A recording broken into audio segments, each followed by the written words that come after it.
रुक करेंगे मध्य प्रदेश की खबरों की ओर। इंदौर पुलिस ने नए साल पर सुरक्षा को लेकर पहले से ही पुख्ता इंतजाम किए थे, लेकिन इसके बावजूद बदमाशों ने एक वारदात को अंजाम दिया। 31 दिसंबर की रात को शराब पीकर वाहन चलाने वाले वाहन चालकों को पकड़ने के लिए 1000 पुलिस बल तैनात थी। भंवरकुआं थाना क्षेत्र में 21 वर्षीय युवक आशीष और लोगों ने गाड़ी में टकराने को लेकर विवाद छिड़ गया, जिसके बाद बदमाशों ने आशीष को घेरकर चाकू से हमला कर दिया।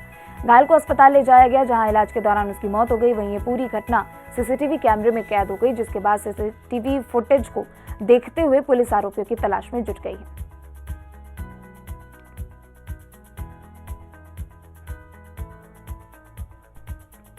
करीबन 3 बजे के लगभग ऋषि की ढावा रिंग रोड पर अज्ञात बदमाशों ने एक व्यक्ति को चाकू मार के हत्या कर दी, जिस पर से अपराध पंजीबद्ध किया गया है। मृतक का नाम आयुष नाम है और 22 साल उम्र है उसकी, शिवपुरी का रहने वाला है। चाकू से प्रारंभिक जांच में तो चाकू से मारना हमला होता है, जांच जारी है। मृतक को 2 चाकू लगे हैं। मुख्यमंत्री शिवराज सिंह चौहान ने प्रदेशवासियों को नए साल की बधाई दी और साथ ही कहा कि हमें आत्मनिर्भर भारत के साथ आत्मनिर्भर मध्य प्रदेश भी बनाना है, जिसके लिए सरकार भी लगातार प्रयासरत है। इसी के साथ उन्होंने कहा कि मैं ईश्वर से कामना करता हूं कि नया साल सभी के लिए मंगलमय हो और सभी के जीवन में खुशहाली लेकर आए। आप केवल आपके लिए नहीं है, अपने देश के लिए भी, अपने प्रदेश के लिए भी, अपने समाज के लिए भी, अपने प्रचंड कर्म योगी प्रधानमंत्री श्रीमान नरेंद्र मोदी जी ने संकल्प लिया है आत्मनिर्भर भारत के निर्माण का। अपने संकल्प की सिद्धि में वो दिन और रात जुटे हुए हैं और इसलिए हमें भी आत्मनिर्भर भारत के निर्माण के लिए आत्मनिर्भर मध्य प्रदेश बनाना है। आत्मनिर्भर मध्य प्रदेश के निर्माण के लिए मैं दिन और रात अपनी संपूर्ण क्षमता झोंक के काम करूंगा।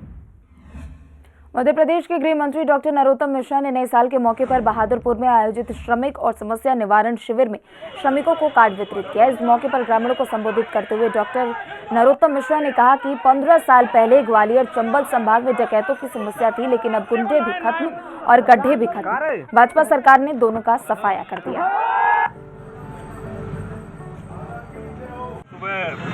5 बजे 6 बजे से मारते हैं।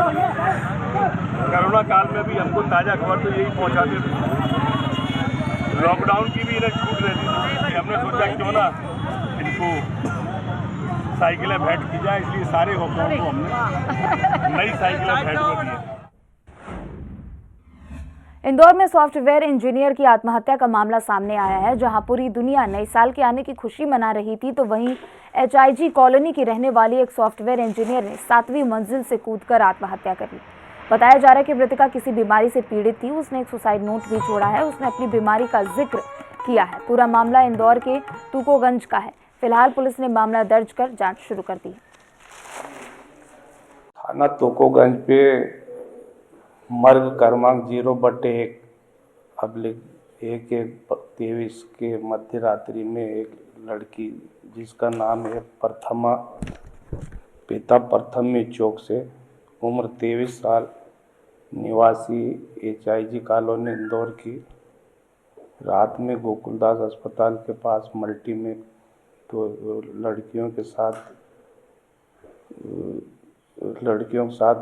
बैठे थे और साल का आनंद ले रहे थे। फिर वो क्या कोई बीमारी से तंग थी, इसलिए उसने आत्महत्या कर ली।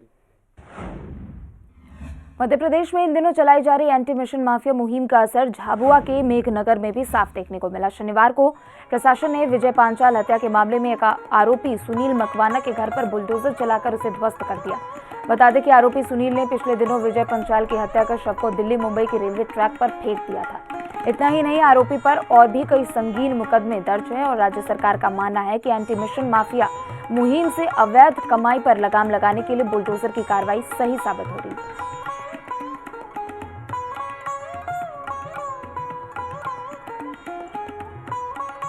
परिषद क्षेत्र के अंतर्गत सुदर्शन कॉलोनी में जो अवैध अतिक्रमण था उसको हटाया गया है। इसका रिकॉर्ड जो है हमारे CMO साहब ने दुरुस्त किया था और हमें भी सूचना दी थी और शासन स्तर पर भी इसकी मुहिम चल रही है कि जो अवैध अतिक्रमण है उनको हटाया जाए। और जो अतिक्रमणकारी है ज़मीन पर किए थे वो आपराधिक प्रवृत्ति के हैं और अपराधों से जुड़े हुए हैं। इसलिए उनकी जो है हमने जो अतिक्रमण किया था उस ज़मीन को मुक्त कराया तो है। आपराधिक एक्टिविटीज़ में जो पे केस दर्ज थे, उनके जो अनलीगल या अतिक्रमण थे उनको हटाने की कार्रवाई की जा रही है। पूरा मामला ये है कि इनके द्वारा पूर्व में एक केस हुआ था जो रेलवे फाटक पे पांचाल करके किसी का केस हुआ था, उसके उसमें इनका मर्डर केस का आरोप इन पे लगे थे। इस कारण से इनके अतिक्रमण हटाया जा रहा है, जिसके ऊपर से निर्देश प्राप्त है हमें शासन से इस तरह किसी माफिया टाइप की व्यक्ति को हटाना।